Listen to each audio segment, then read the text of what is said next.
भूतिया हवाई जहाज। रात का समय था और फ्लाइट नंबर 13 एक पुराने और श्रापित हवाई जहाज के रूप में आसमान की ऊंचाइयों में उड़ रही थी। यह हवाई जहाज फिर एक बार अपने सफर पर था। हालांकि इस बार भी कुछ असामान्य होने की आशंका सबके मन में थी। इस फ्लाइट के बारे में बरसों से कई कहानियां सुनाई जाती थी। कहते हैं कि यह एरोप्लेन एक भयानक हादसा का शिकार हुआ था, जिसमें सैकड़ों लोग मारे गए और तब से यह श्रापित हो गया। उस रात की उड़ान में पायलट अजय और सह पायलट रमन अपनी ड्यूटी निभा रहे थे। दोनों ने बहुत सारे एरोप्लेन उड़ाए थे, लेकिन इस फ्लाइट में एक अजीब सी बेचैनी महसूस हो रही थी। अचानक पायलट अजय ने देखा कि फ्लाइट का इंस्ट्रूमेंट ठीक से काम नहीं कर रहा। उसने तुरंत रमन से कहा, यहाँ पर कुछ गड़बड़ है। रमन ने हंसते हुए जवाब दिया, अरे यह तो बस टेक्निकल प्रॉब्लम है, तुम चिंता मत करो, बेफिक्र रहो। लेकिन जल्द ही उन्हें एहसास हुआ कि यह मामूली टेक्निकल प्रॉब्लम नहीं थी। अचानक एरोप्लेन के रेडियो में एक अजीब सी आवाज़ गूंजने लगी। एरोप्लेन का उस कंट्रोल रूम से भी संपर्क टूट गया और पूरा एरोप्लेन एक भयानक सन्नाटे में डूब गया।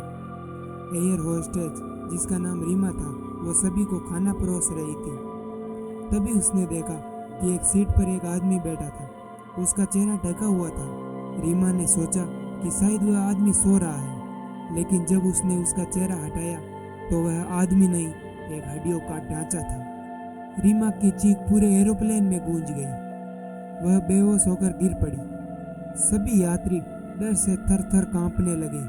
किसी को अपनी सीट के पास साया दिखाई देने लगा तो किसी को अपने कान में फुसफुसाने की आवाज़ें सुनाई दी। पूरा एरोप्लेन डर और चीख से भर गया। लोग अपनी सीट बेल्ट खोलकर इधर उधर भागने लगे, लेकिन सब कुछ बेकार था। पायलट अजय और सह पायलट रमन ने स्थिति को संभालने की कोशिश की, लेकिन उनकी आवाज़ें भी उस अजीब गूंज में दब गई। तभी एरोप्लेन ने एक जोरदार और भयानक झटका खाया और एरोप्लेन जोर जोर से हिलने लगा। पूरी प्लेन में हड़कंप मच गया।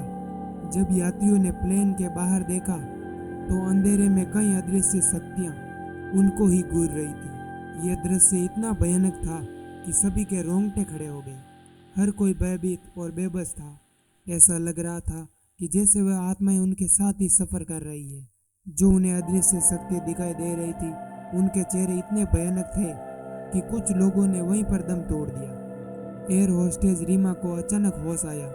उसने देखा कि पूरे हवाई जहाज में अंधेरा छा गया है और यात्रियों की चीखें कानों को फाड़ रही है। रीमा ने किसी तरह खुद को संभाला और पायलट केबिन की ओर भागी। उसने दरवाज़ा खटखटाया, लेकिन अंदर से कोई जवाब नहीं आया। जब उसने दरवाज़ा खोला तो उसने देखा पायलट और सह पायलट दोनों ही अपनी सीटों पर बेहोश पड़े हैं।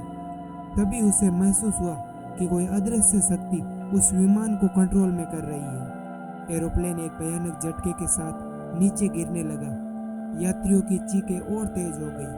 पूरा विमान कांपने लगा। हर कोई भगवान से प्रार्थना करने लगा। अचानक विमान एक बड़े समुद्र के पास पहुंच गया और धीरे धीरे गायब होने लगा। फ्लाइट नंबर 13 का संपर्क कंट्रोल रूम से पूरा टूट चुका था और वह गहरे समुद्र में कहीं गायब हो गया। इस घटना के बाद कभी भी किसी ने भी उस फ्लाइट नंबर 13 को नहीं देखा। लोगों का मानना है कि यह एरोप्लेन आज भी रात के अंधेरे में कहीं उड़ता रहता है। जो भी इस कहानी को सुनता है उसके रोंगटे खड़े हो जाते हैं, क्योंकि यह दृश्य था ही इतना भयानक। इस हादसे के बाद कई लोगों ने हवाई जहाज से सफ़र करना ही छोड़ दिया। अगर आप कभी रात में आसमान की ओर देखेंगे तो शायद आपको भी फ्लाइट नंबर 13 का भूतिया एरोप्लेन दिख जाए। ध्यान रखें, अगर आपको भी ये एरोप्लेन दिखे तो इसे देखना आपकी आखिरी नज़र हो सकती है।